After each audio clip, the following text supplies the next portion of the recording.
Quoi, les BB2N ont sorti de rénovation, des rames rénovées. Il n'y a pas longtemps, oui. Voilà, il n'y a pas longtemps. Et donc ils ont fait plein de choses dedans et malheureusement je pense qu'ils n'ont pas... Le truc n'est pas suffisamment abouti en fait, parce que tant qu'à faire une rénovation, j'estime qu'ils auraient pu aller plus loin dans la rénovation pour vraiment donner une rame plus moderne, non pas seulement pour les voyageurs mais aussi pour la conduite. Et qui aurait évité plein d'incidents, comme par exemple ces rames là qui sont équipées d'anti-enrayeurs. En fait, je vois pas pourquoi, je trouve dommage qu'ils n'aient pas cherché à installer des anti-enrayeurs sur la rame. Ils ont pas un bouton grand débit, tout simplement. Ah ouais. Et les manipulateurs de traction, c'est pareil. Vous avez encore le système d'impulsion de cran, oui, en fait. Avant, c'était sur les machines à cran. Pourquoi est-ce qu'ils n'ont pas mis un système à variation comme là-dessus et comme sur le manipulateur de la 27300?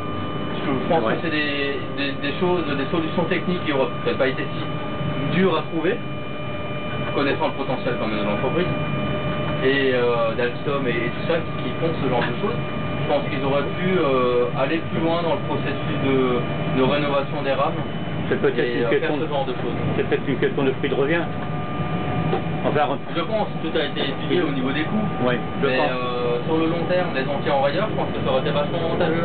Parce que quand on voit le nombre d'enrayages qu'il y a eu, le nombre d'essieux qu'il faut reprofiler, l'immobilisation des rames, et ainsi de suite, en fait ça fait un énorme déficit d'un autre côté, qui je pense aurait pu être comblé en partie par une modernisation plus moderne, on va dire, plus aboutie des rames.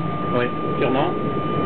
C'est mon point de vue personnel. Après. Non, mais c'est votre avis, hein, parce que dans la mesure où quand on rénove des rames, normalement on doit mettre toute la nouvelle technique dessus. Hein.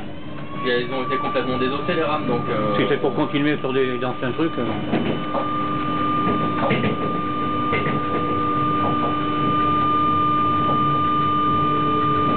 Mais vous savez, sur YouTube, il y a beaucoup de vidéos d'accompagnement. Oui, j'en ai déjà regardé parfois quelques-unes. Mais vous savez que... Sur les ardoines, il y en a quelques-unes sur les ardoines, en fait, c'est des gens avec les triages, avec les 1800, pas 1900, tout ça.